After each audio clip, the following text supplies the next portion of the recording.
დღეს ვისაუბრებ ანგარიშების გახსნასთან დაკავშირებით და ანგარიშების პრობლემებთან დაკავშირებით. ხო არ გავყვეთ პროცესს პრინციპში როგორ ხდება რა? ეგ ტერმინებიც განმარტოთ ალბათ, ხო? რო გასაგებია მომხმარებლისთვის. AML, compliance, KYC.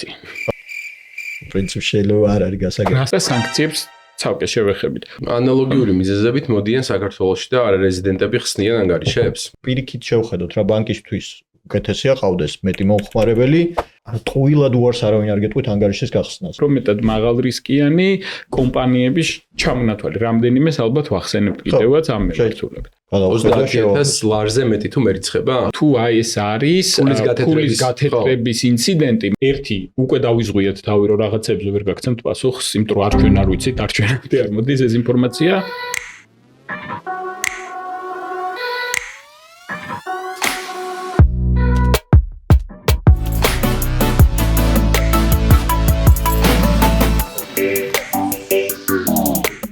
რამდენ ბანკში გაქვს ანგარიში? 1000-ში. არა, რამდენ ბანკში გაქვს მართლა? ყველაში ვაფშე მართლა. ფიზიკურ პირზე. ხო. იურიდიულ პირზე? 2-ში. 2 ბანკში. ანგარიშის გახსნა მარტივი იყო?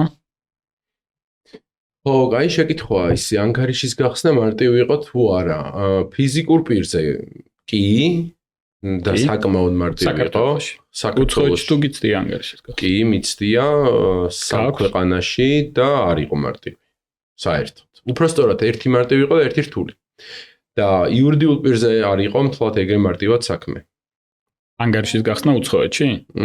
არც უცხოეთში და არც საქართველოში. გასაგებია. მოგესალმებით. ალექსანდრე ძნელაძე, გიორგი მიძგაშვილი და დღევანდელი სტუმარი იოსებ ქურდაძე. მოგესალმებით, გამარჯობა. სოსო იურიდიული დეპარტამენტის ხელმძღვანელი ასოციაციაში. დღეს ვისაუბრებ ანგარიშების გახსნასთან დაკავშირებით და ანგარიშების პრობლემებთან დაკავშირებით. თუ წინა პერიოდში, სადღაც 10 წლის წინ, პირველი კითხვა, ვინმე თუ მირეკავდა და რაღაცა უნდა რო ეკითხა ბანკთან დაკავშირებით, მეუბნებოდნენ სესხი როგორ ავიღო ან მომეხმარე სესხის აღებაშიო და უკანასკნელი ალბათ 5 წელიწადი არის რომ მირეკავენ და მეკითხებიან ანგარიში როგორ გავხსნა, ან ხო არ იცნობ ვინმეს ანგარიში რო გამახსნევინოს, ან სწორი რეკომენდაციები მომცესო. რა ხდება ანგარიშებთან დაკავშირებით და რატო არის იურიდიულ პირზე ანგარიშის გახსნა უფრო პრობლემური ვიდრე ფიზიკურ პირზე? იმავე ქვეყნის მოქალაქის, ანუ რეზიდენტის, იმავე ქვეყნის რეზიდენტის და არარეზიდენტებთან მიმართებაში რა ხდება, ანუ რა არის გვაკუთხედი. და რა კომპანიებთან მიმართებაში არის უფრო მეტი ყურადღება საჭირო, ან კომპანიების მხრიდან მეტი ყურადღება. სოსო გაგცემს დღეს ამებზე პასუხს. ყველაფერზე. ვეცდებ, ყველაფერზე არ ამგონია. მიაკითხეთ სოსოს და სოსო გამოიწერეთ ყველაფერზე გაგცემთ პასუხს. თორემ რამე ისინიც რო გვასწავლოს, კაი იქნება რა. ჰინტები? ხო. რაღაცა ის. ჰინტები არ ვიცი, სიმართლე რომ გითხრა, არ მგონია რომ ჰინტები აქვს მაგ პროცესს რა. ზოგადად ალეკოს დავეთანხმები ანგარიშების გახსნა გართულ და ჩვენთვის ძალიან ცნობილი მოვლენების მერე, მაგრამ თვითონ პროცესი რაც ყველაზე მარტივი სქემა რო ავიღოთ ფიზიკური პირის ანგარიშის გახსნა პროცესი არ არის რთული მე ვთვლი რომ ჩვენ ქვეყანაში ალბათ ერთ-ერთი ყველაზე მარტივი პროცესია პლუს ელექტრონული საშუალებები შემოვიდა რამდენიმე წლის წინ და ესეც ამარტივებს პროცესებს.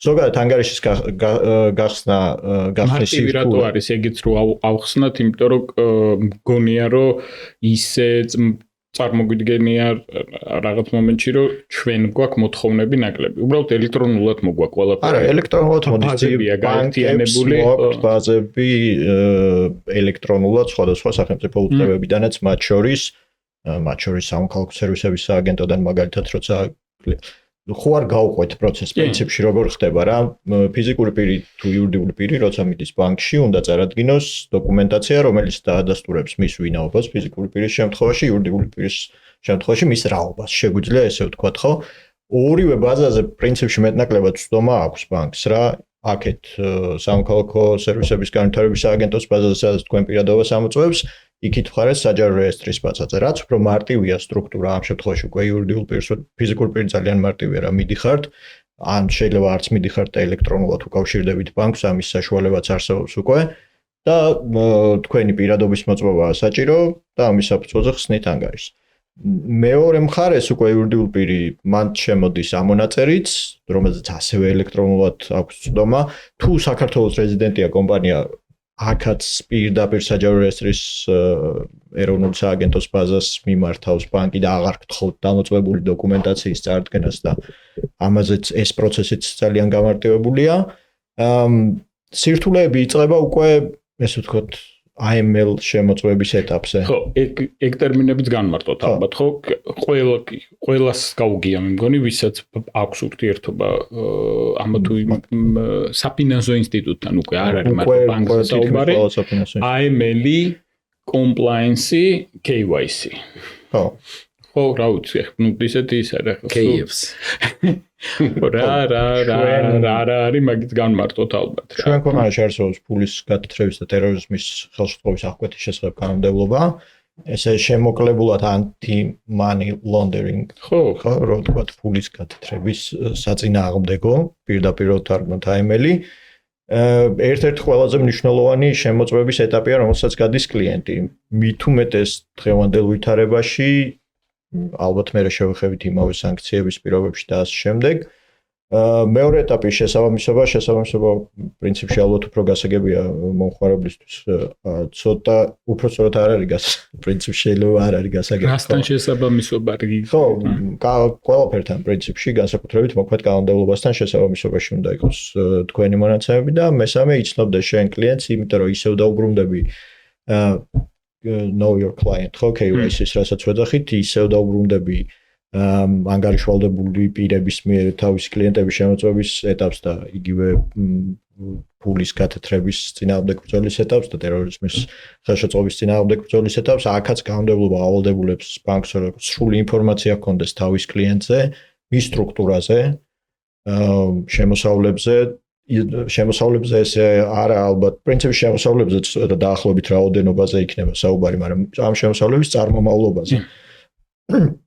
რო არ მოხდეს რაღაცა უკანონო საქმიანობიდან მიღებული შემოსავლის გათეთრება ბანკის საშუალებით, ყველაზე მარტივად რო ვთქვათ, იქ ქონება შეიძლება იყოს უკანონო გარიგება. ფულის გათეთრება. უკანონო საქმიანობიდან ყველაზე მარტივად რო ვთქვათ, მე ასე განმარტავდი უკანონო საქმიანობიდან მიღებული შემოსავლის სამოქალაქო ბრუნვაში, კანონიერ სამოქალაქო ბრუნვაში გაშვა. უკანონო შემოსავალი არ ითვლება თუ გადასახადები არ არის გადახდილი ფულზე, თუ ეგეც ითვლება. არა, ეგ ჩემთვის არ არის უკანონო შემოსავალი, უკანონო საქმიანობიდან მიღებული შემოსავალია. უკანონო საქმიანობიდან მიღებული შემოსავალი არის ფულის გათეთრება. მეორე საკითხი არის თუ გადასახადების გადაუხდელად გაგიჩნდა ეს ფული, კითხვები გიჩნდება მე საიდან გაქვს ფული, ხო, საიდან გაქვს ფული და ეს კითხვები ესე ვთქვათ, ამოუწურავია. მან შეიძლება იყოს შემთხვევა, როცა ფული აბსოლუტურად კანონიერი ოპერაციებიდან გავაკეთე და არ ვიცი გადასახადები არ გადავიხადე, თუმცა მაგაც ცალკე ჯარიმები მოყვება ალბათ და სახელმწიფოს მხრიდან ქმედებები, მაგრამ ფული უკანონო არ იქნება თავისთავად, უბრალოდ მე მექნება სახელმწიფოს წინაშე ვალდებულებები დარღვეული გადასახადები დარჩენილი, რომელიც გასასწორებელი. კარგი. მოდი, რთული თემა არის, რთული საკითხი არის და მგონია რომ ბევრი კიდევ უფრო მეტი კითხვა იქნება ამ გადაცემის შემდეგ, რომელზეც მგონია რომ სოსოს მოყვანა კიდევ დაგჭირდება, ან კიდევ სხვა ადამიანებისაც, რომელსაც უნდა კითხვები დავსვათ. ხო, სოსოსთან მისვლად. აქ ალბათ სამ ნაწილად რო გავყოთ რა, შეიძლება 4-ათაც გავყოთ, მაგრამ სამ ნაწილად რო გავყოთ. პირველი ავხსნათ რეზიდენტი არარეზიდენტთან მიმართებაში სხვადასხვა მიდგომა არის თუ არ არის და მეორე საკითხი არის რომ მე მგონია რომ არ არის. არ არის. უბრალოდ ხო, მაგ ნაწილი არის, რომ ანუ აი ავხსნათ რატო არ არის, უბრალოდ იქ უფრო მეტი საბუთი რატო გჭირდება ვიდრე აქ. მეორე ნაწილი არის ფიზიკური პირები, იურიდიული პირები და მესამე საკითხი ერთ-ერთი ყველაზე მნიშვნელოვანი ოფიციალურად, ანუ ღიად, საჯაროდ, საეჭვოდ ცნობილი ოპერაციები და საეჭვო სიაში არსებული, ანუ მე უფრო მეტად მაღალ რისკიანი ოპერაციები და უფრო მეტად მაღალ რისკიანი კომპანიების ჩამონათვალი. რამდენიმეს ალბათ ვახსენებთ კიდევაც ამ მიმართულებით. ჯერ რეზიდენტი არარეზიდენტთან დაკავშირებით დავსვავ კითხვას. საქართველოს მოქალაქე თუ ხარ და საქართველოში ხსნი ანგარიშს. შეიძლება ანგარიში გახსნა 5 წამში 5 წუთში შეიძლება უბრალოდ დრო დაგჭირდეს აი ეს რაღაცა კომუნიკაციის ნაწილია ალბათ მაგრამ ესეთი ის არის რა ქვია ანგარიშის გახსნასთან დაკავშირებით პირდაპირ რო უარი გითხრან ძალიან იშვიათობა არის თუმცა არის ოღონდ ეს უკვე არის რომ შენ გქონდა ანგარიშზე რეპუტაცია გაქვს შელახული რას ნიშნავს რეპუტაციის შელახვა ანუ რას ნიშნავს რომ შენ ისტორია გაქვს უკვე ისეთი რომელთან მიმართებაშიც უკვე და სანქციებს ცალკე შევეხებით. უკვე გაქვს პრობლემები და აქედან გამომდინარე უარს გეუბნებიან, მაგრამ მეორე ნაწილი არის რომ იგივე ვთქვით რა, საქართველოს მოქალაქე რომ მიდის უცხოეთში და ანგარიშის გახსნა უნდა, უამრავი საბუთი აქვს ის ნიშნების ხურცელი და იმაში რა ქვია, რეკომენდაციები და ასე შემდეგ და შეიძლება მაინც არ გაგიხსნა. ხო, მან მაინც ვახსენოთ რომ საქართველოშიც ნებისმიერ კომერციულ ბანკს აქვს უფლება რომ უარი უთხრას მომხმარებელს ანგარიშის გახსნას. ერთ-ერთი თავდაცვის მექანიზმია ალბათ ჩადება განმავლობაში. AML-ის მიზნების. თუმცა ეს არ ნიშნავს, რომ ამას ბოროტად იყენებს ვინმე. პირიქით შევხედოთ რა ბანკისთვის უკეთესია ყავდეს მეტი მომხმარებელი, კონდეს მეტი ანგარიში, ანგარიშებზე განხორციელდეს მეტი ოპერაცია და დიდი მოცულობის, რაც შეიძლება იქ საკომისიოს ნაწილი შემოდის. ტყუილად უარს არავინ არ გეტყვით ანგარიშის გახსნაზე რა. ტყუილად არ გეტყვის, მაგრამ მე ეგეთი შემთხვევა მქონდა ოჯახის წევრთან ცოტა ხნის წინ. ერთ-ერთ ბანკში ავტომატურმა პროცესმა როგორც შემდეგ გაირკვა, არ გაუხსნა ანგარიში, ანუ ანგარიშის გახსნა მოინდომა ერთ-ერთ ბანკში, არ გაიხსნა ანგარიში და ბანკში დარეკა კაიხანი არ ყვია მოკლედ და მე რაღაცა გაუგებრობის მსგავსი იყო როგორც მივხვდი, მაგრამ ჩემი დაკვირვებით, თუმცა ეს სფერო არ არის ჩემთან ძალიან ახლოს. რასაც მე უყურებ იქ პროცესში, ანგარიშის გახსნის პროცესში რაღაც ავტომატური გადაწყვეტილებებიც მიიღება, ხო? კი, ბანკებს უწევთ ასეთი ტიპის რაღაცა ავტომატური მექანიზმების შემოღება, ხალხო ციტყვის ალბათ. იგივე იმ გართულებული რეგულაციების პირობებში და იგივე გართულებული AML შემოწმებების პირობებში უბრალოდ ვერ ეყოფა თანამშრომლების რაოდენობა იმას, რომ ყველა მომხმარებელი ფიზიკური პირი იქნება თუ იურიდიული ცალ-ცალკე გადაამოწმონ ამ ესე ვთქვათ red flag-ი დავარქვათ ხო ყველაფერზე სადღაც მოქმედებს ავტომატური სისტემა რომელიც კი იდეალური შეიძლება არ იყოს თუმცა ამას ბანკთან კომუნიკაციით მე მგონია რომ მარტივად მოაგვარებს კი ამ შემთხვევაშიც გადაიჭრა მაგრამ ეგეთი შემთხვევა იყო და ავტომატური პროცესი საინტერესოა საქართველოს მოქალაქე თუ ხსნის ანგარიშს საქართველოში თითქმის არ არის პრობლემა მანდან მაგრამ მან პირველიც უნდა ვთქვათ რა კითხვა იმასთან დაკავშირებით რატო ხსნი ანგარიშს არავინ არ დაგისვავს ხო მაგას არ გიგებ იმიტომ რომ საქართველოში ცხოვრობ და ეკონომიკურ საქმიანობას თუ ვეწევი ანგარიში მჭირდება ანუ ეს კითხვა ამოვარდნილია როდესაც მიდიხარ სხვა ქვეყანაში და იქ მიდიხარ ბანკში და ანგარიშის გახსნა გინდა პირველი კითხვა არის რისთვის ხსნი ანგარიშს ანუ აქ რა გინდა? ანუ რატომ მოხვედი ანგარიშის გასახსნელად, რატომ მოხვედი? თუ მოხვედი ანგარიშის გასახსნელად, რომ და მან უმთავრესი HV, ესე ვთქვათ, HV-ს დავარქმევ, ხო? ანუ სხვა რამის ვერ. HV არის, რომ რაღაცა ბრუნვა გინდა განახორციელო, რომელიც შენ ქვეყანას გინდა არაჩვენო. გადასახედები არ გადაიხადო. ხო? ანუ პირველივე კითხვა არის ეს, ხო, რომ ანუ რაღაცა ბრუნვა არის, რომელიც გირჩევნია, რომ აქ გქონდეს და არა იმ ქვეყანაში, სადაც იბეგრები მოქალაქე ხარ. იყოს რაც შენთან არ არის დარღვევა. პირობითად ერთ-ერთი მიზეზია შენ. არა, HV-ს ვამბობ. ანუ HV არის ეს, მაგრამ რეალურად ხა უცხოეთში ანგარიშის გახსნის წინაპირობა შეიძლება იყოს უამრავი წინაპირობა შეიძლება გქონდეს რა. შემოსავალს იღებ იმ ქვეყანაში. შემოსავალს იღებ იმ ქვეყანაში, მინიმუმ ახლა ევროკავშირის ქვეყანაში თუ გახსნილი გაქვს ანგარიში, SEPA-ს სისტემით სარგებლობდა 15 წუთის განმავლობაში ნებისმიერ ადგილაში მართლია რომ ხო. საქართველოშიც უკვე ამოქმედ და რამდენიმე ბანკი აწვდის ამ სერვისს, მაგრამ ანუ გინდა რომ SEPA-ში შენი IBAN ანგარიში პირდაპირ იყოს მონაწილეობდეს SEPA-ში, ხო. მეორე ნაწილი არის რომ შემოსავალს იღებდე იქ, მესამე არის რომ დაუცი, ანუ უამრავი მიზეზი შეიძლება არსებობდეს, ხო? უფრო მოსახერხებელია მარტივად რომ თქვა იქაური ბარათით სარგებლობთ, შეიძლება იქაური შეღავათებითაც. კი. ანალოგიური მიზეზებით მოდიან საქართველოში და არარეზიდენტები ხსნიან ანგარიშებს, მაგას ამბობ? საქართველოში და ბოლო პერიოდში და ემიგრაციასაც უნდა შევეხოთ, ხო? აქ ანუ შეიძლება ემიგრაციაში იყოს ადამიანი, საერთოდაც აქ არ რჩებოდეს, საქართველოში არ რჩებოდეს და მიდიოდეს, ანუ მოგზაურობდეს დიდი ხნის განმავლობაში და ამ მომენტში იღებს რომელიმე ქვეყნის ბარათს, რომელიც უფრო მოსახერხებელი არის მისთვის. იგივე შეიძლება ხდებოდეს ევროკავშირის ქვეყნებში, ამერიკის შეერთებულ შტატებში ან სხვა ქვეყანაში. აქედან გამომდინარე, პირველივე კითხვა, რომელიც არის, რომ რისთვის ხსნი ანგარიშს, ეს ნიშნავს იმას, რომ ბანკს უკვე თავშივე აინტერესებს არა მხოლოდ ის, რომ შენ მისი კლიენტი გახდე, არამედ რისთვის რაზში უნდა გამოიყენო ეს ანგარიში? მინიმუმ შენი საქმიანობა და შენი თანხების წარმომავლობა. მინიმუმ.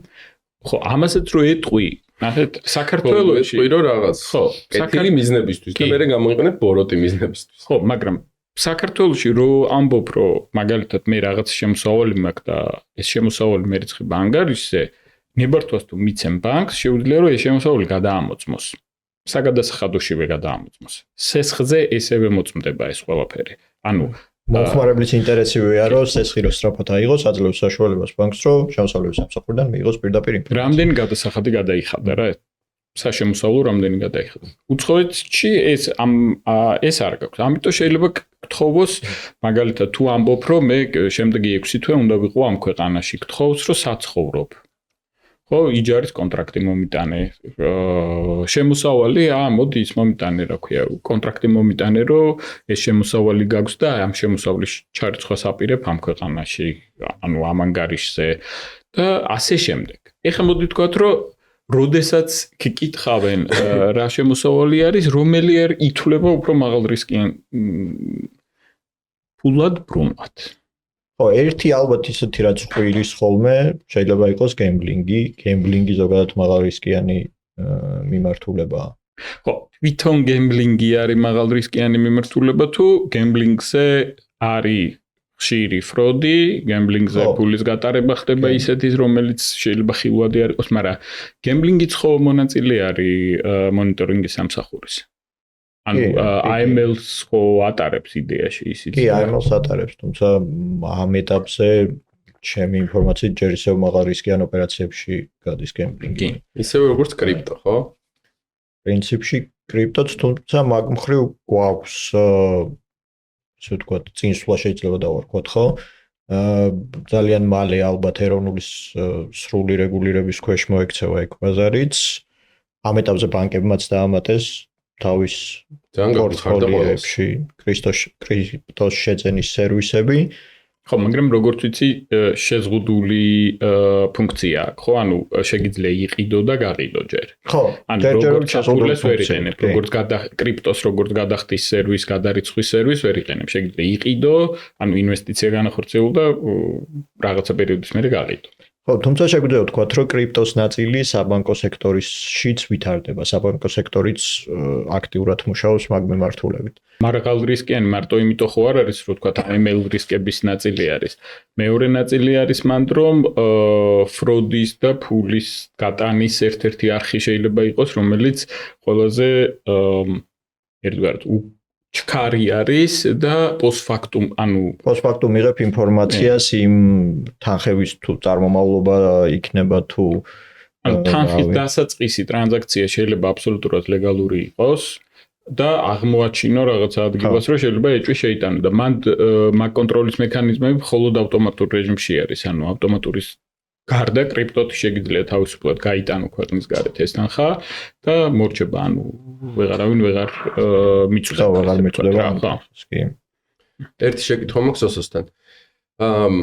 ეგეთი რაღაცაც შეიძლება რომ მოხდეს, რომ მე ანგარიში გამიხსნან. ანუ ეს პროცესი გავიარო წარმატებით. გინდა რეზიდენტი ვიყო და გინდა არა რეზიდენტი. და მე რაღაც მომენტში დამიხურა. კი, ანუ შუა ბენკინგში, ასე შუა გზაში რომ შემიზღუდონ წდომა რა ანგარიშებს. კი, შესაძლებელი არის უბრალოდ მაგასაც თავისი დასაბუთება აქვს, ისევ აიმეილს უბრუნდებით მანდაც. რომ თუ ანგარიშს რაღაცა ისეთი მაგალითი რომ მოვიყვანოთ, ფიქსირდება საეჭვო ოპერაციები, ან თქვენ მოხდით სანქცირებული პირების სიაში, ან თქვენი კომპანია მოხდა სანქცირებული პირების სიაში, იურიდიული პირის შემთხვევაში, იქ აღმავლზე და აღმავლზეც ვიტყვით ალბათ, მაგრამ კი ეს არის საფუძველი ბანკისთვის უკვე რომ ანგარიში ან დაბლოკოს, ან საერთოდ დახუროს და მან როგორც წესი მიდგომა მე რასთანაც მქონი არის შეხება ასეთი რომ გაიტანეთ თქვენი თანხა და დახურეთ ანგარიში, ხო? ხო, ამასთან არ ჩამოგაჭრია. კი, ყველაზე კარგი მაგალითი ალბათ ამასთან მიმართებაში ამ რისკის წინაშე დგებოდნენ ახალგაზრდები, მე რა შემთხვევაც მქონდა. რაც რეაგირება გავაკეთეთ და მაქსიმალურად მივაწოდეთ ინფორმაცია საზოგადოებას. ეს იყო 22 წლის, 23 წლის პერიოდი, როდესაც აქტიურად მიდიოდა უცხო ქვეყნის მოქალაქეების ჩამოსვლა საქართველოში, რომელსაც უამრავს არ ხსნიდნენ ანგარიშს. ესეთი პრეცედენტი გახდა ცნობილი ჩვენთვის, რომ ანგარიშის მიქირავება ხდებოდა. ხო. საქართველოს მოქალაქეებზე ძირითადად სტუდენტების დაქირავება ხდებოდა, მათ ანგარიშს იყენებდნენ და იმ ანგარიშზე ატარებდნენ ამ თანხას. შემოსავლის წყარო იყო ერთ-ერთი. ხო, და ამაში ფულს უხდიდნენ. პრინციპში ესე რო შეხედო რა არის, არაფერში ფულის მიღების საშუალება იყო, მაგრამ მანდ იყო ზუსტად აი ეს საეჭვო თანხის ჩარიცხვა შეიძლება მომხდარიყო. რეპუტაციული რისკი დამდგარიყო იმ ადამიანის, ვისაც ჩაერიცხა ეს თანხა და როგორც კი შემდეგ უკვე მას დაჭირდებოდა ანგარიშის გამოყენება, ის საეჭვო პირების სიაში იქნებოდა რა. ხო, პლუს მანდ იმასაც ექნებოდა მნიშვნელობა, საიდან მოდიოდა ეს თანხები, იმიტომ რომ ჩვენ მაღალი რისკის იურისდიქციებიც გვაქვს. ეროვნულის მიერ დამტკიცებული და ზოგადად არსებობს ექცევაც რომ ოფშორები ცალსახად შედის მაღალი რისკის იურისდიქციებში. პირობითად ირანი არის მაღალი რისკის იურისდიქცია, ამიტომ მაგასაც აქვს მნიშვნელობა, საიდან ირიცხება თქვენ ანგარიშზე თანხები. თუ ამას თან მუდმივი ხასიათი აქვს, არ ვიცი ხა ერთი ოპერაცია ისიც შეიძლება საეჭვო და მუდმივი ან ძალიან დიდი თანხა თუ არის ერთჯერად. დიდი თანხა ან სიხშირეა მაღალი, ეს უკვე ანთებს იმ დროშებს, პატარ-პატარა წითელ დროშებს და ძალიან დიდი თანხა რამდენია, მაინტერესებს. ანუ შენთვის არასტანდარტულად დიდი თანხა. თუ ყოველთვიურად შენ იღებ 1000 ლარს და უცბად ჩაგერიცხა 100,000 ლარი, აუცილებლად ამას ყურადღებას მიექცევს. ხო, მან სხვა ლიმიტებიც არსებობს, ერთჯერად გადარიცხებს, ხა ბოლოს თუ 23 იყო მე მგონი ფულად გადარიცხვებზე და 30-ია თუ 15 გარიგების ფარგლებში ოპერაციებზე და ეს თანხა როცა მოდის ბანკს, ერთი რომ ავტომატურად უჩნდება თქვენი გარიგების შემოწმების ვალდებულება, ან უნდა მოგთხოვოთ რომ გარიგება მომიტანეთ. 30,000 ლარზე მეტი თუ მერიცხება? ან 15 იყო, ან 30 არ მახსოვს იმას რო გითხრა. გარიგებას შეიძლება ინფორმაცია იმდენად ამომწურავი მოყვებოდეს, რომ აღარ დაჭირდეს ეს დოკუმენტაცია. ანუ ესენ წარმოვიდგენთ, რომ მაინც და მაინც თუ არასტანდარტული თუ უძრავი ქონების გაყიდვიდან შემოსავალი პირდაპირ დიდევს იქ და ანუ საქართველოსდან გადმოგერიცხა, ან იგივე ბანკიდან ჩაგერიცხა, ამაზე რაც აღარ მოგთხოვს, მაგრამ თუ ეს არის ესე ვთქვათ უცხოეთიდან ჩარიცხული, თან ესე ვთქვათ მაღალ რისკიანი ქვეყნიდან ჩარიცხული დიდი ოდენობით თანხა, აუცილებლად ამასთან დაკავშირებით ბანკი დაგირეკავს და კითხავს რა თანხა არის ეს და შეიძლება მოგთხოვოს სანამ ჩემ ანგარიშზე მოხდებ. არა, ანგარიშზე შეიძლება დაიბლოკება. ანუ შეიძლება აგესახოს, შეიძლება არ აგესახოს, მაგრამ ძირითადად აგესახება, უბრალოდ მოყვება ამას არის და კითხავენ, ხო ნამდვილად ესე არის და ხო აბა SWIFT-ის ნაწილში ჩვენ მქონია შემთხვევები, როცა მაგალითად უცხოეთში კეთდებოდა გადარიცხვა და პირდაპირ უარია თქვა თანხა დაბრუნდა და reject და როგორც ჩვენ ვეძახით ხოლმე, უარია თქვა ვის? გადამრიცხავს, ანუ დაბრუნდა ეს თანხა. მეორე ვარიანტი იყოს, როცა შუამავალმა ბანკმა გააჩერა ოპერაცია, დამატებითი დოკუმენტაცია მოითხოვა და ან დაბრუნდა თანხა უკან ან დაასრულა ოპერაცია. და იქ ცოტა რთული პროცესია, ისედაც გადამოწვევის და დროში იწელება და უსიამოვნო პროცესია. ყველაფერს რო თავი დაანებოთ, მით უმეტეს, როცა რაღაცა კონკრეტულ ოპერაციას უკავშირდება ეს, ახლა სამი წარმოება ურთიერთობებში ყოველ დღეს და შეიძლება ყოველ საათს კონდეს მნიშვნელობა და როცა თანხის გაჩერება ხდება შუამავალთან ანგარიშზე, შეიძლება ერთი თვით რა ვიცი, არ ვიცი, ეგ უარეს თუ უკეთეს შემთხვევა სიმართლე რო გითხრა, იმიტომ რომ უფრო ხანგრძლივი პერიოდებიც ყოფილა, მანდ ხო პრობლემაა. იცი რა მაინტერესებს კიდე? წეგან თქვი რომ ავტომატური თემა არის, შემოწმება ხდება ეს ანგარიშის გახსნის პროცესში, რაღაც ავტომატიზაციები არსებობს. კი, ავტომატიზაციები და არსებობს. აი ეს მე რაც ვიკითხე რომ მე დამიხურონ ანგარიში, ეხლა რა სვლაპარაკობთ. მანდაც რაღაც ავტომატური კონტროლი. მანდ უფრო რთული საკონტროლებელია, რამდენი ტრანზაქცია. დახურვაზეც კი არ არის საუბარი, კი. ანუ საუბარი არის იმასთან მიმართებაში, რომ შეიძლება ტრანზაქცია გაგიჩერონ. ანუ მაგალითად რამდენი ტრანზაქცია კეთდება ყოველდღე, ხო წარმოგიდგენია? ხო და ამისი მონიტორინგი და კონტროლი დაждდება და ეს მაგიტომ რომ მან სისტემაა საჭირო რა ფიზიკურად ვერავა. ჯერ ისეთ შევდივარ ხოლმე ჩვენი იმ კოლეგების მდგომარეობაში, ვინც AML-ში მუშაობს რა, AML მიმართულებით მუშაობს, იმიტომ რომ ძალიან ცვალებადია რეგულაციები. არ ვიცი, ყოველდღურად თუ არა, ყოველთვიურად მაინც ეცვლებათ რაღაცა. მე ეს რეგულაციები არ არის მარტო ადგილობრივი საერთაშორისო რეგულაციების შემოწმებაც უწევთ მუდმივად და რაოდენობაც არ არის ამ ხალხის არწვალი. სქემებიც ვითარდება. ხო, სქემებიც ვითარდება. როგორც კიბერსაფრთხოებაში კიბერთაღლითები ვითარდებიან, აქაც სქემები ვითარდება და ხო, მუდმივად არის, აი მაგალითისთვის ხელოვნური ინტელექტს იყენებენ უეჭველი რა. ყველა ხო, იქითაც და აქაც ერთ კითხვასაც დავსო რა. ეს ინფორმაცია სოს ეცოდინება, თქვენ ხო უფრო მეტი ინფორმაცია აქვს ამის შესახებ, ხო? აი AML-ზე როცა ვლაპარაკობთ და ბანკი რო გამოწმებს, ჩვენ ერთ-ერთ შეხვედრაზე გახსოვს ვლაპარაკობთ, რომ ბანკებმაო ეს open banking-ის თემა რო იყო რა, ერთ ბანკში რო გახსნი ანგარიშსო, მე ინფორმაცია რო გაწვანო ერთმა თუ შეგამოწმა და დაადასტურა რომ ეს პირობითად არის კარგი ადამიანი და მიიღეთ, უკვე ყველა ბანკში გახსნილი გაქვს წომა, ასე ვთქვათ. საშუალება გაქვს რომ გახსნა ანგარიში, მაგრამ ეს არ ნიშნავს რომ აუცილებლად გაგიხსნეს სხვა ბანკი, იმიტომ რომ მან რისკის აპეტიტზე უნდა ვილაპარაკოთ. ვიღაცას მეტი აქვს, ვიღაცას ნაკლები. ხო, ანუ ვიღაცამ შეიძლება რაღაცა რისკები აწეს, ვიღაც შიდა რეგულაცია აქვს, მაგალითად, ვიღაცები არ ემსახურებიან კომპანიებს, რომელიც არა, ეგ დისკრიმინაცია არის. ანუ არ ემსახურებიან, ვინც მაგალითად ზიანს აყენებს გარემოს. ხო. ანუ ალკოჰოლური ან სპირტიანი საწარმოების იარაღის წარმოებას არ გემბლინგს არ ემსახურება. არის ესეთი შიდა რეგულაციები, ანუ ესეც შეიძლება წინაპირობა იყოს რა. ხო, ანუ მე ეხლა რა კითხვა იყო, რომ გახსნა გასაგები, ანუ მან დაარსებოს ესეთი ვარიანტი, რომ ესეთი რაღაც მოხდეს. მაგრამ აი გზაში რომ რამე ერთმა ბანკმა დაამიხუროს ანგარიში, საქართველოში გულისხმობ და საქართველოს მოქალაქე ვარ.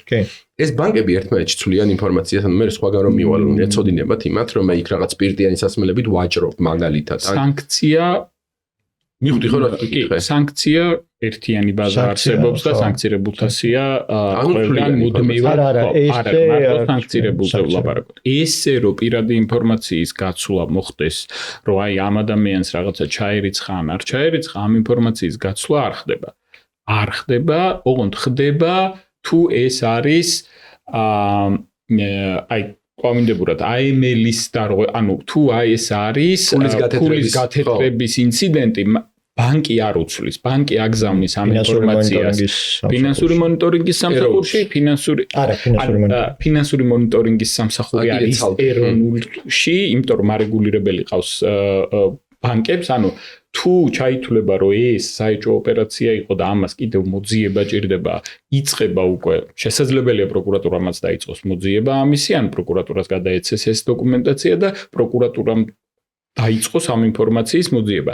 როგორც კი ეს პროცესი იწყება, რა თქმა უნდა, ეს ოღონდ ბანკი არ აზიარებს ამ ინფორმაციას. მონიტორინგის სამსახური აზიარებს. კი ბატონო, სადღაც არსებობს შუამავალი, რა მნიშვნელობა აქვს, რა ქვია, რომელიც ფულის გათეთრების კონტექსტი თუ არსებობს და სიტუაცია, ეს შეიძლება ყველამ გაიგოს, ვის ამ შუამავალთან არის კავშირში, მაგრამ აი მე მქონდა ეგეთი შემთხვევა რა, ერთ-ერთ გერმანულ ბანკში, დიჯიტალ ბანკია, N26 ქვია, ხო შეიძლება ვთქვა სახელი, ხო? მქონდა ანგარიში გახსნილი ბარათი მქონდა, ვიყენებდი, ყველაფერი კარგად იყო. ომი რო დაიწყო რუსეთ-უკრაინის ომს გულისხმობ რა.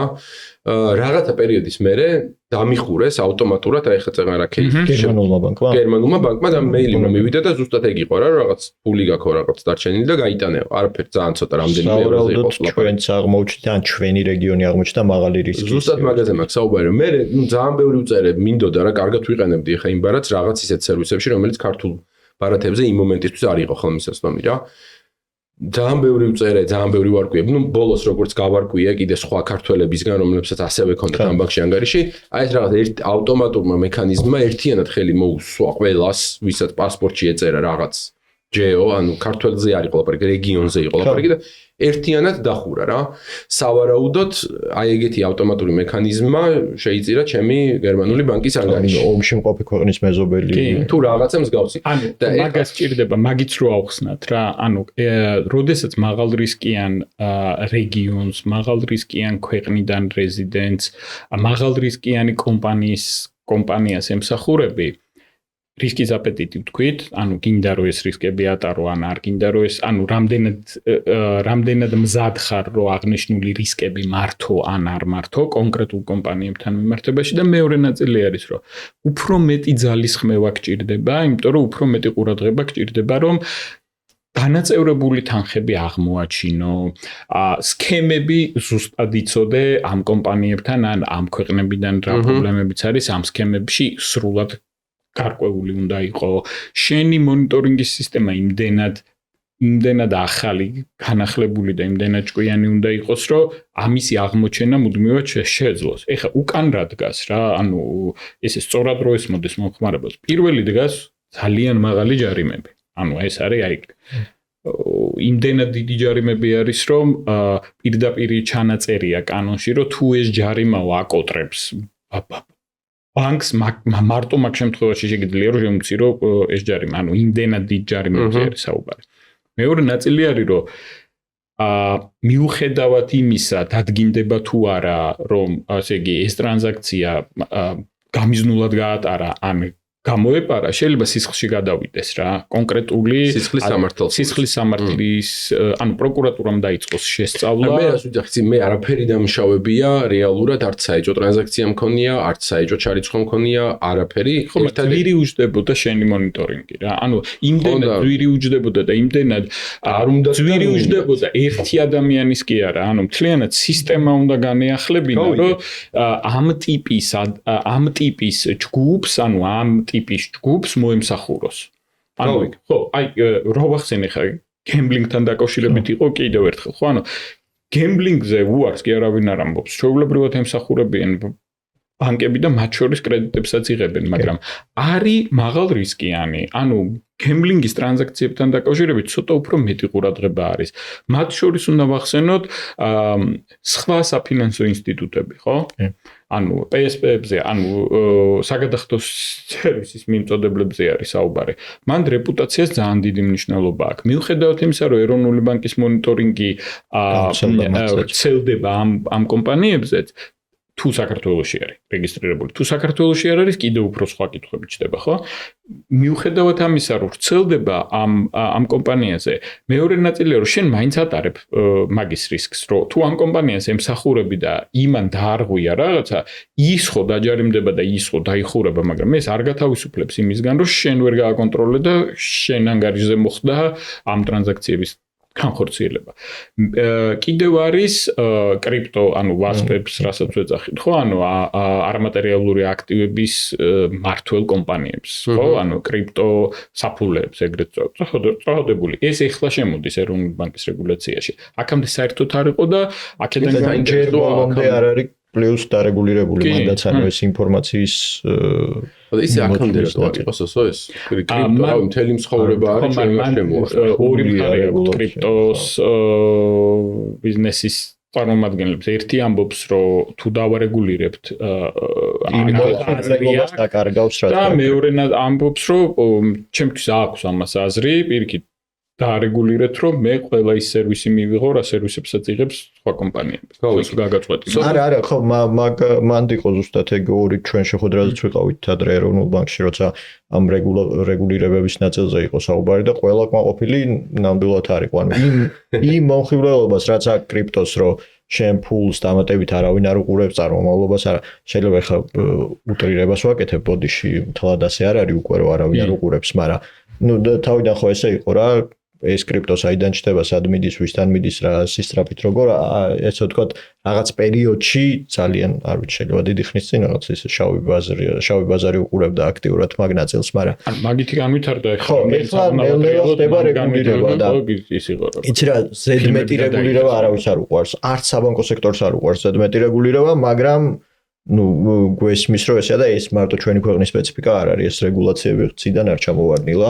არც ბანკებისთვის, არც მომხმარებლებისთვის ორივე მხარის პოზიცია მესმის ხოლმე მე როგორც მომხმარებელს და იგივე იურიდიული კომპანიის წარმომადგენელს მესმის მომხმარებლების აღშფოთება, თქვენი აღშფოთება თუნდაც მან რაც იყო და მაგრამ მეორე მხრიდან ხა ბანკების მხარესაც მიმუშავია და ვიცი რა რთული პროცესია. დავამატებ კიდე რომელიც ასევე მნიშვნელოვანია რომ ალბათ მივაწოდოთ інფორმაცია და გითხრათ რა.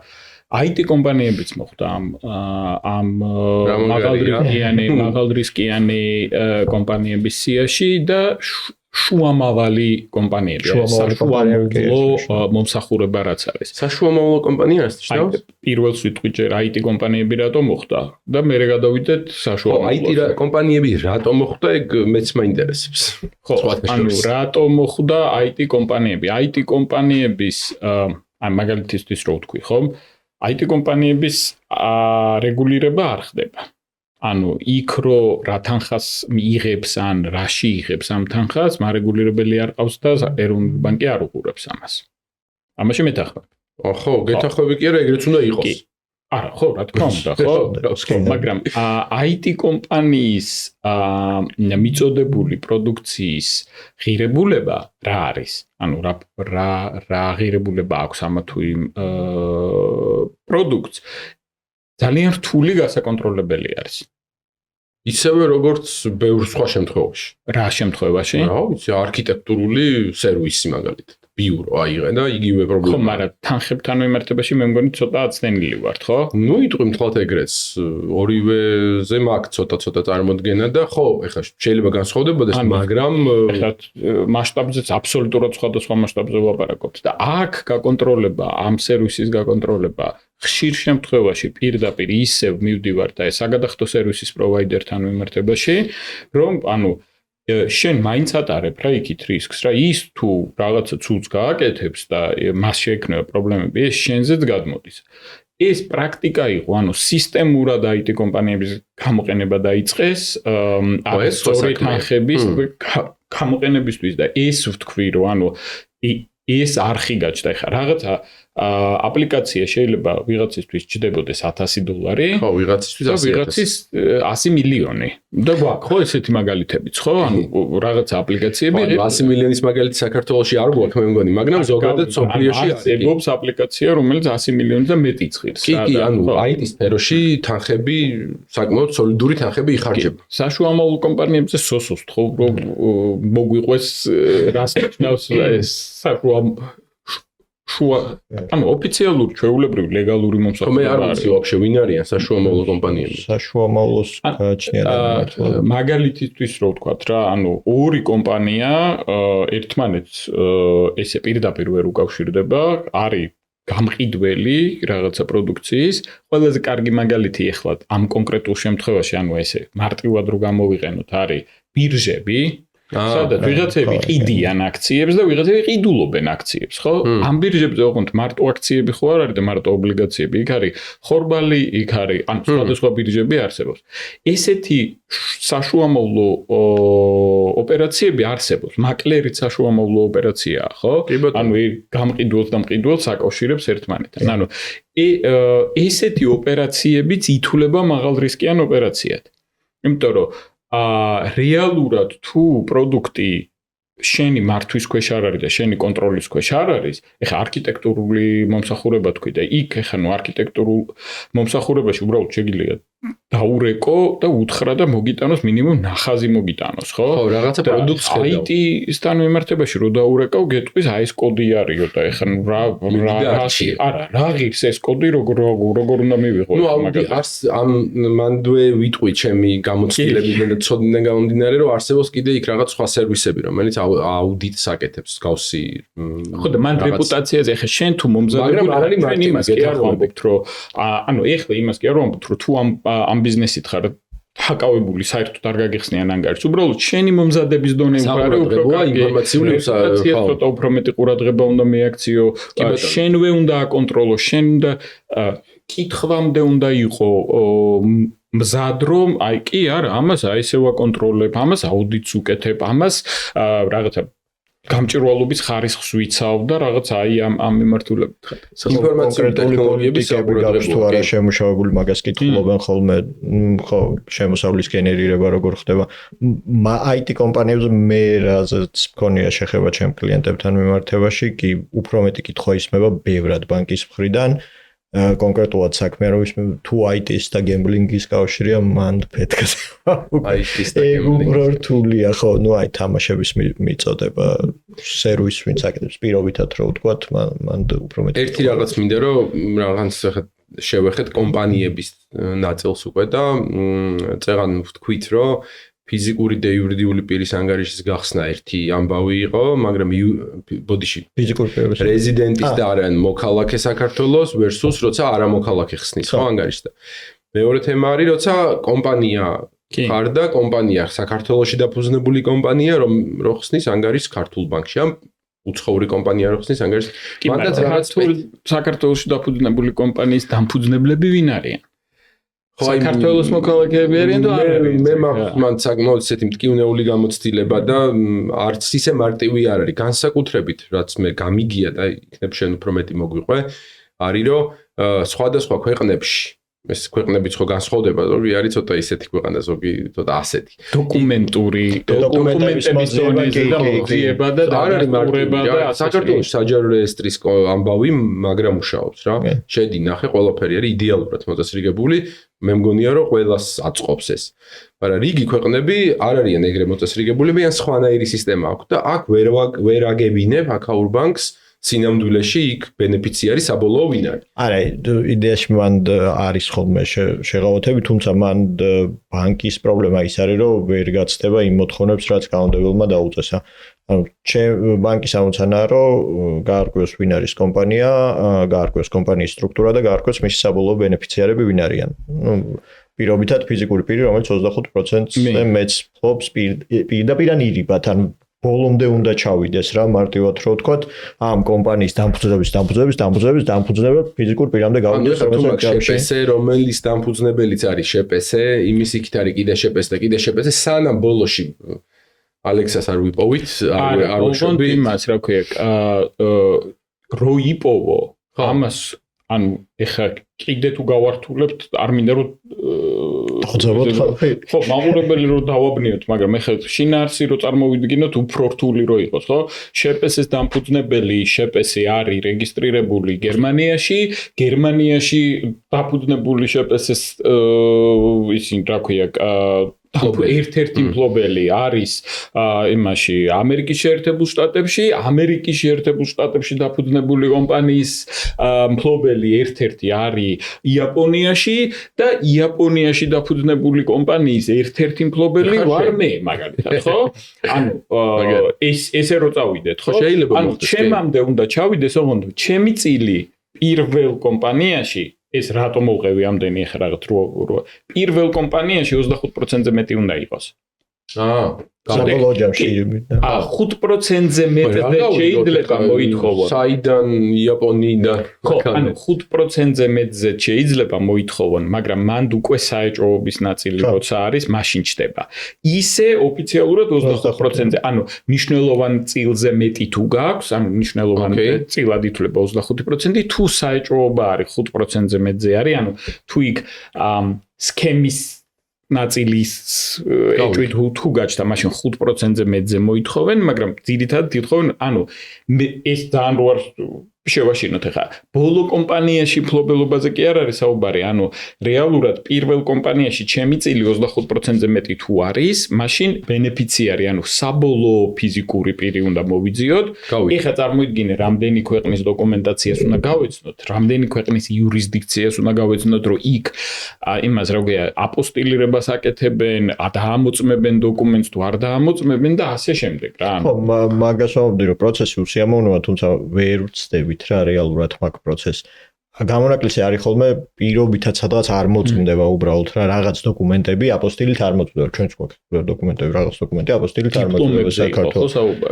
დიპლომები მოწმდება ეხა, მაგრამ ნოტარიულად დამწეულ პირადობას აღარ ამოწმებს აპოსტილი, პირდაპირ უნდა აიღო აპოსტილი რაღაც დოკუმენტებია, რომელზეც უბრალოდ აპოსტილს არ ადებს იუსტიციის სამინისტრო და დიპლომები იმის გავლით მიდის განათლების სამინისტროს, მაგრამ იუსტიციის სახლში მიდიხარ შენ და ეხა უკან პროცესს აღარ უყურებ. და მე მქონია კვიპროსი არ აკეთებდა რაღაცის დამწევას, მე მგონი ამ მონაწილეში თუ რაღაცას პირადობას არ ამოწმებდა კვიპროსი თუ სწორად მახსოვს და ვერ სთხოვე ხა მაგ დოკუმენტს რომ მომიტა ვერ მოგიტანს ფიზიკურად დამოწმებულ იმას. მაქსიმუმ არ ვიცი ნოტარიუსმა ასლი დაუმოწმოს, მე მგონი მაგაზეც ის ხო გამონაკლისი რაღაცა. და ასეთი ტიპის გამონაკლისებს ვაკეთებ ყოველთვის რა. და მანდ ხა უარეს შემთხვევაში შეიძლება სამართლებრივი დასკვნის წარდგენა მოითხოვო რომ ნამდვილად იმ ქვეყანაში არ ხდება ასეთ რაღაცა, მაგრამ როგორც წესი მაგას ბანკები არ ითხოვენ. ანუ პროცესს იმას ვერ აცდება, რომ დოკუმენტები უნდა იყოს წარმოდგენილი, დოკუმენტები უნდა იყოს დამოწმებული იქ ნოტარიულად და აპოსტილით, მე აქ როცა მოდის თარგმანს პრინციპში არ ითხოვს ხო დიდი ნაწილი ინგლისურად ან რუსულად თუ დოკუმენტი, მე მგონი თარგმანს არ ითხოვს. ინგლისურის თარგმანს ნამდვილად არ ითხოვენ ხოლმე. ინგლისური ნამდვილად არ მოითხოვა, რომ ცალკე გათარგმნեն, მაგრამ არ ვიცი ხა ფინური ამონაწერი რომ მომდის, ის მინიმუმ ინგლისურად უნდა იყოს თარგმნილი, რომ შევხედო. იცი რა მაინტერესებს, ანუ კომპანიის ანგარიშს რო ხსნი, ესე იგი, იგივე პროცესს გავდივარ. ქართული კომპანიაც იგივე პროცესს ჩადის. ფიზიკურ პირამდე ჩადიხარ ყოველთვის. ეგ მინდა რომ მეკითხა რა, რომ ეხლა რა ფიზიკური პირთან, იმიტომ კი არ მარტივია რა, გამოვიდა რომ კომპანია, მაგრამ ბოლოს მაინც რაც თავიდან როგორც ფიზიკურმა პირმა გავიარე, პროცესი იგივენაირად გავიარე აქეთ პროცესი. კომპანიაში კიდევ უფრო მეტი კითხვა ჩდება. ხო, ანუ კომპანიის შინაარსიდან გამომდინარე, მომსახურების სფეროდან გამომდინარე, რას აკეთებ, რამდენ ქვეყანასთან აქვს ყველა საფეხურზე შეიძლება გაჩნდეს ოღონდ, ანუ ყველა ის კომპანია, რომელიც მოიტანე, უხეშად რო ვთქვათ, რომლის დოკუმენტებიც წარმოადგინე, იმ ყველა კომპანიაზე შეიძლება გაჩნდეს კითხვა და ოღონდ ერთი ალეკომ სწორად თქვა, რომ პროცესი თეორიულად ქართულ კომპანიაზეც იგივე, უბრალოდ ქართულ კომპანიაზე მარტივად ვაქვს წვდომა რეესზე, მარტივად გავდივარ ბენეფიციარებზე და არ ვიცი ხა თუ საქართველოს არ ცდება სტრუქტურა, მთლიანად შემიძლია დავინახო ბანკიდან, ოღონდ იმიტომ არა რომ ბანკი რაღაც სადღაც შედის ისეთ ბაზაში, ყველა მომხმარებელი ხედავს მაგას, ნებისმიერი ადამიანი, ვისაც დაინტერესებს და ამიტომ მესმის რომ რთულად ჩანს, აი უცხოელი დამფუძნებელი სადმე თუ ურევია, უკვე რთულდება.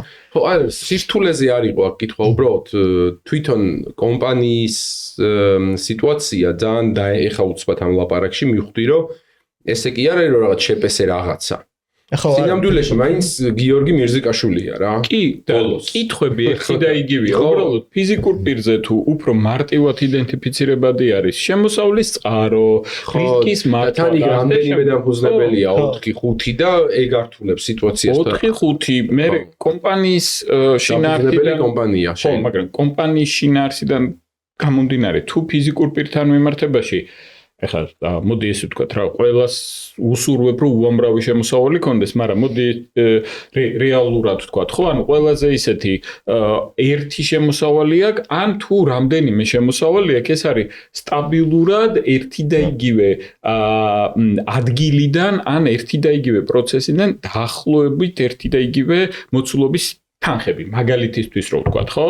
ანუ ესე რო ჩამოვთვალოთ. ერთი არის რომ მაგალითად ხელფასს იღებს, მეორე არის რომ იჯარიდან იღებს შემოსავალს, მესამე არის რომ მაგალითისთვის რო ვთქვათ, რაღაცა სერვისიდან იღებს შემოსავალს, სიტყვაზე ვამბობ, მაგალითად მანქანა, ავტომანქანების კონსულტაციო სერვისი ან ასე შემდეგ და კიდევ ვთქვათ, აი საქართველოში რაც იყო პოპულარული და ასევე საერთო ოპერაციებში იყო, მაგრამ მაინც კრიპტომაინინგისგან იღებს შემოსავალს, ხო? ხო, ეს კრიპტო საერთოდ ცალკე სამყაროა რა, მაგრამ ცალკე სალაპარაკოა მე. სტანდარტული არის, აი ხა, ხო გავართულე, მაგრამ სტანდარტულია და კომპანიას აქვს უამრავი ტრანზაქცია, ანუ კი, უამრავი ტრანზაქცია და ამ ტრანზაქციებთან მიმართებაში თუ თავშივე ძალიან მყარად არ ხარ რო ეს ტრანზაქციები იცი რა ტრანზაქციები არის იქ მოდი უხეშად ვთქვათ რა იქ დამალვა რაღაცა უცნაური ტრანზაქციის რო გაირბინოს ესე ვთქვათ და ისე რო ყურადღება არ მიიქცეს ბევრად უფრო მარტივი შეიძლება აღმოჩნდეს ვიდრე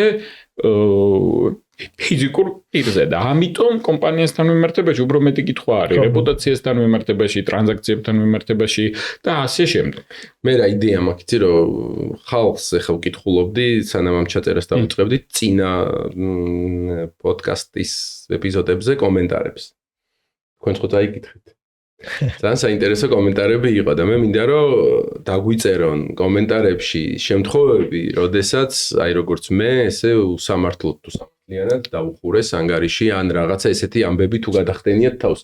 ძალიან მაინტერესებს გულწრფელად რამდენად მასშტაბურია ზოგადად ეს ამბავი, რა. ისე პირველი მასშტაბური კითხვებზე პასუხების გაცემის პოდკასტი როდის უნდა ჩავწეროთ? კითხვებზე პასუხების. ამოვარჩიე, ჩავიხავე ამოვარჩიე, ჩავწერე.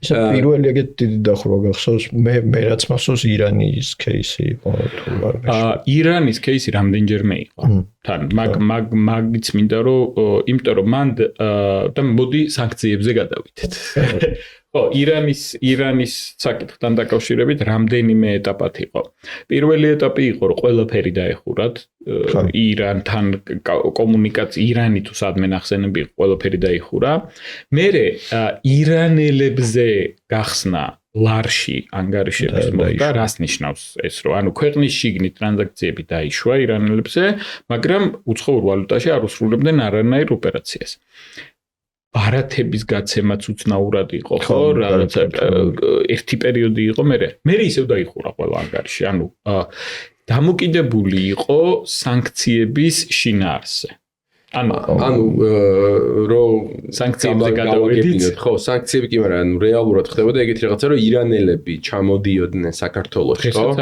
არა დღეს არიან და ქართულ საბანკო სისტემას იყენებდნენ საერთაშორისო ირანელები ცხოვრობენ საქართველოში კი ბატონო ანუ ისეთი მან ვერ იტყვი რომ ყველა რაღაცა უკანონო მიზნებისთვის კი არა ალბათ უმრავლესობა შეიძლება 99%-ს არაფერი უკანონო არ ქონდა მაგრამ სანქციები მან უკვე ქვეყანის პრობლემა იურისდიქციის და ქვეყანა იყო დასანქცირებული და შესაბამისად ყველა ვისაც ირანული პასპორტი ქონდა ავტომატურად მოხდა საბანკოში ვერ ეგ იყო 2010-ში თუ როდის 12-ში მე უკვე ბანკში ვიყავ ან 12-ში იყო ან 13-ში სავარაუდოდ რა და მე როგორც თქვით ახლა გაუშვეს ისევ რომ აი კარათები გახსნეს და მე ისევ დაუყეთეს მე მახსოვს აი ეს 2012-ის ცნობილი შემთხვევა ჩრდილოეთ კორეას ალბათ არ უხსნიან ანგარიშს ჩრდილოეთ კორეელებს ალბათ არ უხსნიან საქართველოში არ ამგონია ხო მოდი ესე ვთქვათ რა ეხლა სანქციებზე გადავიდეთ ხო არის ქვეყნები სანქცირებული მე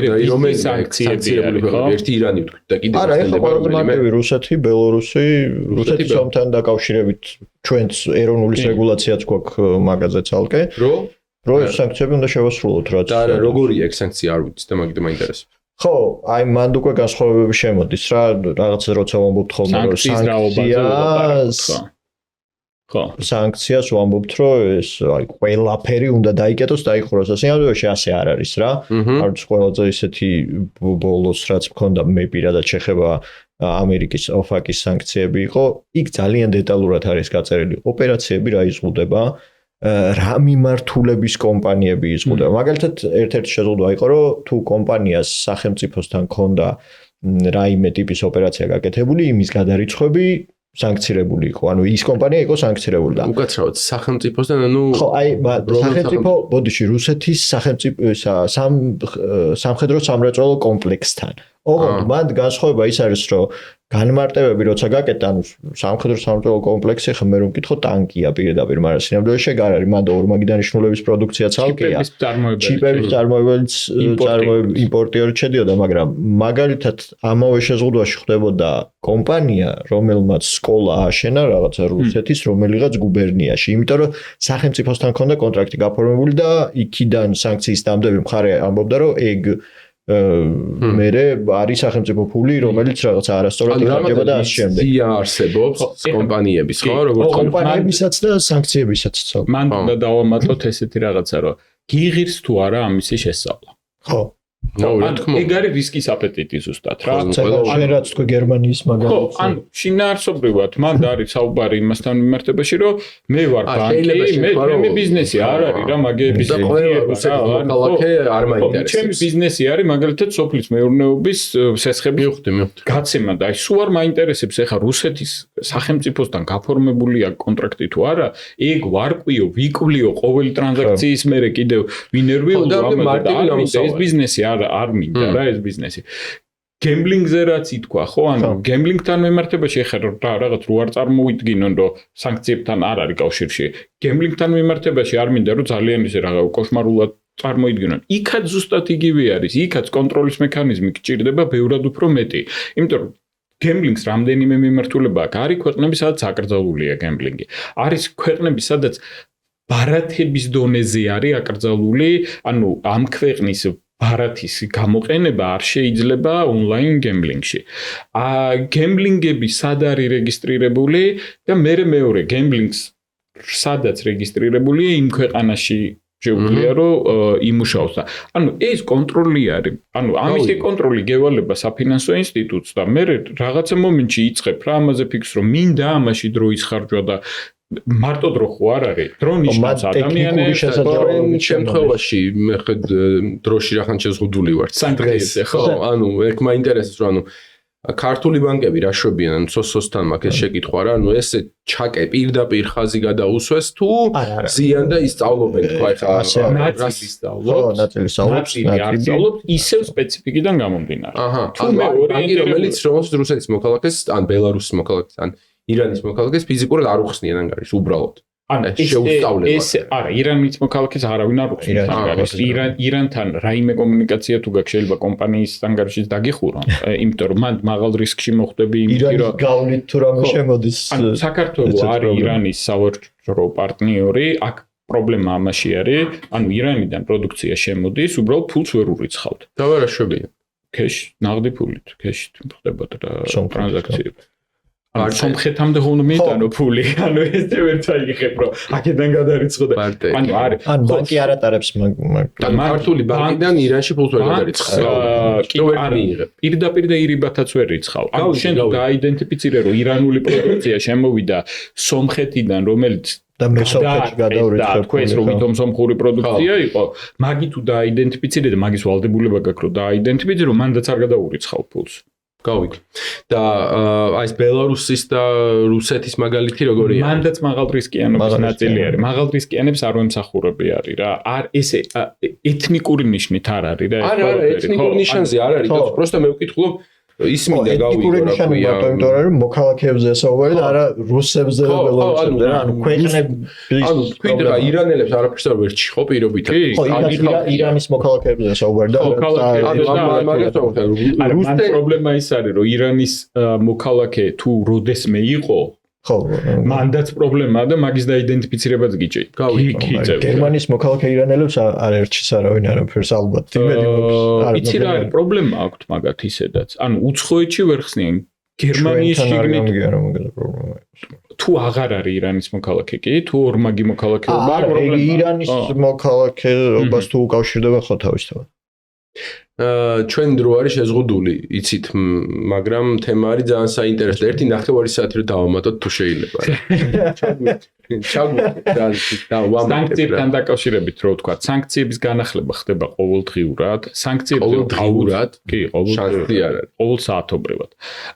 სანქციებთან მიმართებაში მნიშვნელოვანი არის რომ ყველა ბანკი მაღალი სიჩქარით არ შეიძლება რაღაცა საათები გადაიღოს ყოველ საათში. ანუ ყოველ საათობრივად ინფორმაციას კონკრეტულად, როდესაც გადამოწმება ხდება ადამიანის სანქცირებულია თუ არ არის სანქცირებული, ანუ ის სია პრაქტიკულად თითქმის მუდმივად მიდის და ეკითხება ერთიან ბაზას არ მოხვდა ვინმე თუ არ მოხვდა. იმიტომ რომ შეიძლება მართლა ჩავარდეს ვიღაცა იმ დროს და მე თუ ის გავატარე პრობლემაა. ანუ ყოველ საათობრივად იმას კი არ ვამბობ, რომ აი ყოველ წამს ემატება ადამიანი, არამედ ის შეიძლება განახლდეს ნებისმიერ დროს. და რო განახლდეს და მე მქონდეს ანგარიში გახსნი და მე რო დამასანქციროს რაღაც ამ საერთაშორისო ანუ ეგ ოპერაცია არ უნდა გავატარო რა. ოპერაციას არ უჯახიან, მაინც მომაკითხავენ და შენ აი ანგარიში დამიხურავენ და გამიშვებენ. მან სანქციებთან მიმართებაში ძალიან მნიშვნელოვანი ნაწილი უნდა ვთქვათ რა. მან სანქციებთან მიმართებაში ძალიან ესე არ არის ხა სანქციების სიები გამოქვეყნებას რაღაცა ყველანი ვადევნებთ თვალყურს რომ ახალი სანქციები გამოქვეყნდა რაღაცა ასე შემდეგ მაგრამ მეორე მხარე არის როდესაც სანქცირებული პირის თანამონაწილეობაზე მიიტანენ ხოლმე ეჭვს მერე გამოიძიებენ და აღმოჩნდება რომ ნამდვილად სანქცირებული პირის იღებდა მონაწილეობას რაღაც სქემაში და ამ სქემით შეიძლება მთელი ხაზი დასანქცირდეს ანუ მოყვეს სანქცია პირდაპირ არ დაეკისრება ან შეიძლება მერე დაეკისროს მაგრამ ის მოხვდება სანქცირებული პირის ფულის გატარებაზე და ამიტომ მოხვდება ამ სიაში რას ნიშნავს ეს რომ კითხვები არის ხოლმე რა რომ ანუ სანქციასაც თავის შინაარსია შეიძლება დასანქცირდეს რომ ტრანზაქცია არ შეუსრულო შეიძლება დასანქცირდეს და თქვან რომ მთელი აქტივები დაუბლოკე ხო? ხო, ხანდახან არის კონკრეტული მიმართულების ტრანზაქციები ხდება სანქციაში და არა თქვათ მთელი კომპანიის მთელი აქტივები რა. ხანდახან არის რომ ამ კომპანიასთან ეს ოპერაციები არ განახორციელოთ. არის აქტივების გაყინვა, არის პირდაპირ სანქციები კომპანიებზეც და ფიზიკურ პირებზეც ეს ეს გასაგებია რომ ყველაზე ძიმე მაინც რჩება პირადი სანქცია, ანუ ფიზიკური პირის პირადი სანქცია, რომლის თუმცა მანდაც შეიძლება იყოს პირობითი არის, მაგრამ შეიძლება დოლარში ოპერაციების გატარება შეგიძლიათ ან ევროში გააჩნია რომელი ქვეყანა. რამდენიმე სანქცია მოქმედებს, ხო? ეს არის ოფაკი, ეს არის დიდი ბრიტანეთის სანქციები, ევროკავშირის სანქციები, გაეროს სანქციები, ხო? ანუ ის არის, ანუ სხვადასხვა სანქციები არის. საქართველოს პირდაპირ შეერთებული არის, ანუ საქართველოს სახელმწიფო და ბევრი ქვეყანა ამასთან ერთად პირდაპირ შეერთებულია გაეროს სანქციებზე, მაგრამ ბანკებს უწევთ ყველა სანქციის გათვალისწინება, იმიტომ რომ მათ აქვთ კომუნიკაცია, ანუ ევროში ტრანზაქციებისთვის გჭირდება ევროპული საკორესპონდენტო ბანკები და აქედან გამომდინარე უნდა დაექვემდებარო ევროპულ სანქციებს, ანუ ბანკის ტრანზაქციებში ექვემდებარება. მეორე ნაწილი არის, რომ დოლარში ყავს ამერიკის შეერთებულ შტატებში საკორესპონდენტო ანგარიში გაქვს ამერიკის შეერთებულ შტატებში რეგისტრირებულ ბანკში ან საფინანსო ინსტიტუტში საკორესპონდენტო ანგარიში და ექვემდებარება დოლარში, ამიტომ ოფაკის სანქციებს და დიდ ბრიტანეთთან დაკავშირებით ორი ბანკი საერთოდ ლონდონის ბირჟაზე არის და მეორე ნაწილი არის, რომ ხო ხშირ შემთხვევაში ხო პლუს მაინც ვთქვათ რომ ცალკე კიდე ეროვნული რეგულაცია რომელიც რუსეთთან და ბელორუსთან ომთან დაკავშირებით პირდაპირ ავალდებულებს ბანკებს რომ შეასრულონ ეს სანქციები. ყველა სანქცია. ხო, ყველა სანქცია. ანუ ჩვენ ერთ-ერთ შეხვედრაზე ვილაპარაკეთ რომ ქართული საბანკო სექტორი არის ქართული ეკონომიკის ერთ-ერთი წამყვანი ძალი, ხერხემალი, ქვაკუთხედი.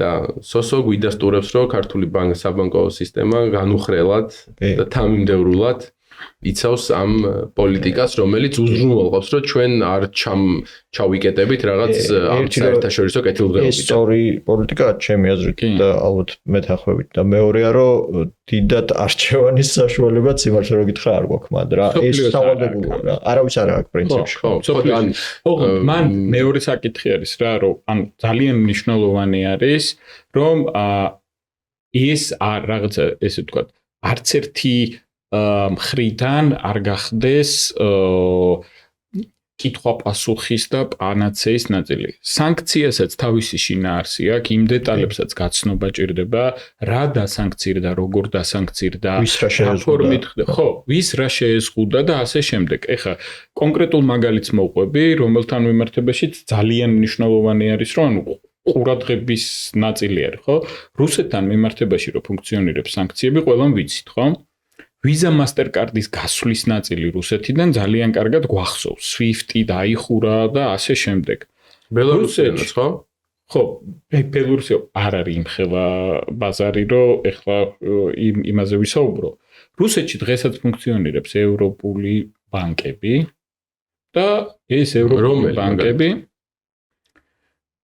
Raiffeisen არის, OTP არის, Unicredit არის, Credit Union-ი ქვია მე მგონი კიდევ ერთს და ეს ბანკები არის Visa Mastercard-საც იძლევიან, ოღონდ რუსეთში გაცემული Visa Mastercard-ის გამოყენება ქვეყნის გარეთ ვერ ხდება, უცნაური ის არის, ანუ e-commerce-ში საერთოდ ჩაკეტილია ტრანზაქციები, მაგრამ არის ესენი. ეს არ ნიშნავს, რომ ვიღაცა სანქციას არ ღვევს. უბრალოდ რისკის აპეტიტი აქვს, ამბობს, რომ მე ამას კარგად ვაკონტროლებ, ანუ ამისი, ესე ვთქვათ, ჩემთან არ გაიპარება სანქცირებული კომპანიები, ჩემთან არ გაიპარებიან სანქცირებული ფიზიკური პირები. ყველა ტრანზაქციას, იმითი რა ქვია, ვატარებ ყველა იმ საშუალებით, რაც არის და ამ რისკს მე ჩემ თავზე ვიღებ რა. და აქედან გამომდინარე, როდესაც სანქციებზე ვლაპარაკობთ და სანქციების დაცვაზე ვლაპარაკობთ, ესე ცალსახად, რომ ყველაფერს დავკეტავთ და აღარავის აღარ მოვემსახურებით, არ არის. სანქციები მე მგონი მაგის მოლოდინი არც არავის არ აქვს, ხო? რაღაცა არის, ხო, თავიდან განსაკუთრებით რა მე. ხო, აი რა ის ერთი წამი რა, სანქციები რო რაღაცა კონკრეტული პროტოკოლია და წესრიგთან მიმდევრულად რაღაცა წესების დაცვას გულისხმობს.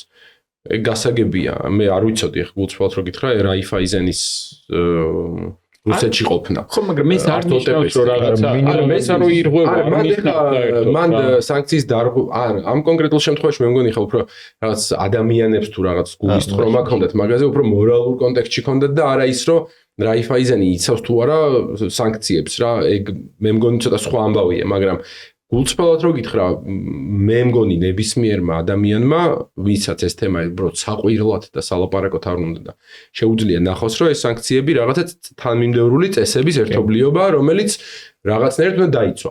თუმცა, როგორც წერა შენ ამბობდი, კრიპტოზე ამბობდი ხო, თუ რაღაცა, რაც ვითარდება რაღაცა პროცესი მიდის, აქეთ მეორე მხარეს ჩდებიან ალტერნატიული სქემების შემქმნელები. ხო, ანუ ტიპები, რომლებიც ცდილობენ, რომ აი ამ წესებს, რაც წეგან ვახსენე, გვერდი აუარან. და რაღაცნაირად გადაახდნენ, რაღაცა იპოვონ, რას ძახენ, ხრელი, ხო, ტროპია, რომ გაძორეს რა ამაში რა. მთელი ეს პროცესიც ეგეთია. ანუ არსებობს რაღაცა წესი, აკრძალვა და არსებობს ადამიანი, რომელსაც უნდა რომ აუაროს გვერდიან კომპანია რა და შესაბამისად მთელი ეს ჯახი მასე გრძელდება რა. ხო, და კიდევ რაში რა უცნაური არის, საქართველოში დარწმუნებული ვარ, ეგ პრობლემა ქართულ ბანკებს ალბათ უდგათ გარკვეულ დროში ძალიან გადავაჭარბეთ და კიდევ ერთ რაღაცას ვიტყვი და ამას უფრო კონკრეტულად იტყვის რა. ხშირად ჩდება ხოლმე კითხვები, რომ აი ანგარიში დაუხურეს ვიღაცას და ის მიდის ბანკში და წერილობით, ხმაურით ეუბნება, რომ მითხარით რატო დამიხურეთ ანგარიში, ან რატო გამიჩერეთ ესა თუ ის ტრანზაქცია. და ხშირ შემთხვევაში იღებს დუმილს. ხო. და ეს აკრძალული არის კანონით, რომ მიაწოდო გარკვეული ინფორმაცია, რომელთან მიმართებაში რატო დაუხურეს ანგარიში? ხო, AML-ის მიმდინარეობს შესწავლის პროცესი და თან მართლა პირდაპირ კანონით არის აკრძალული, ანუ ფულის გატლევის და ტერორიზმის ხელშეწყობის აღკვეთის შესახებ კანონი, რაც ახსენეთ, იქ პირდაპირ წერია, რომ როცა მე აღმოვაჩინე ამ ტიპის ოპერაცია, ან ფიზიკურ თუ იურიდიული პირის კავშირი თქვა უკანონო ოპერაციებთან, ან თვითონ რაღაც გარიგება გაკეთდა, თანხა გადაირცხა და უკანონო იყო. და საეჭვოდ ჩავთვალე, მაღალი რისკის ოპერაცია ჩავთვალე. ან დამავალდებულა, ხო, გაგვეგზავნა. ამას უგზავნი ფინანსური მონიტორინგის სამსახურს და რაღაც ეტაპზე, სანამ ფინანსური მონიტორინგის სამსახური არ დამრთავს ამის უფლებას, არ მაქვს საერთოდ უფლებამოსილება, რომ გაუზია, რომ მათ შორის ანგარიშის ფლობელს ინფორმაცია რატო დაიხურა მისი ანგარიში, რატო გაჩერდა. იცი რა, თლად უცნაური არ გამოდის. გეითანხმები, კიდე ერთხელ ვიძახი, მე ვუყურებ ხოლმე მომხმარებლის გადასახედიდანაც და მეც რო ვიყო ძალიან არ მესიამოვნებოდა, მაგრამ მეორეა რომ როცა მიდის რაღაც პროცესზე გამოძიება, მე თუ შენ გითხარი რომ ამის გამო მიდის შენთან გამოძიება, არ ვიცი, უფრო მეტ შანსს გაძლევ რომ დამალო რაღაცა რა.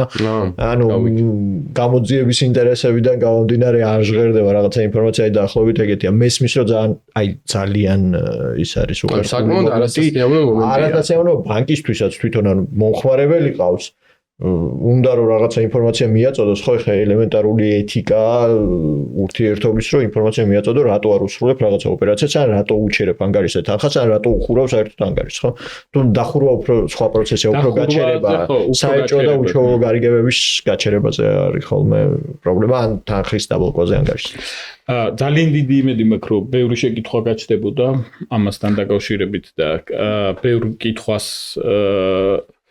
დაგვახვედრებთ ანუ ჩვენ ცხოვრებაში შეკითხვა გვიჩნდება ხოლმე და აი მუდმივად იქნება ერთი უკვე დავიზღვიეთ თავი რომ რაღაცებზე ვერ გაგცემთ პასუხს, იმიტომ რომ არ ჩვენ არ ვიცით, არ ჩვენამდე არ მოდის ეს ინფორმაცია, მაგრამ მეორე მხარე არის რომ სადაც შევძლებთ რომ პასუხები გაგცეთ, ამაზე შევეცდებით რომ გაგცეთ პასუხი, რაც თქვით რომ იმ კომპანიების სიაში თუ არის ესა თუ ის კომპანია რომელიც ითვლება მაღალ რისკიანად, აქ არსებობს ცალკეული სერვისებიც არსებობს უკვე, რომელიც ხელს გიწყობს, რეკომენდაციებს გაძლევს და კომპანიის მოწესრიგებაში გიწყობს ხელს, მაგრამ ყველაზე მნიშვნელოვანი რაც არის, თქვენ უნდა იცოდეთ თქვენი კომპანიის შესახებ, რას აკეთებთ და არ გაგიკვირდეთ, როდესაც ბანკი ანგარიშის გახსნის დროს ზუსტად იგივე ინფორმაციას გთხოვთ.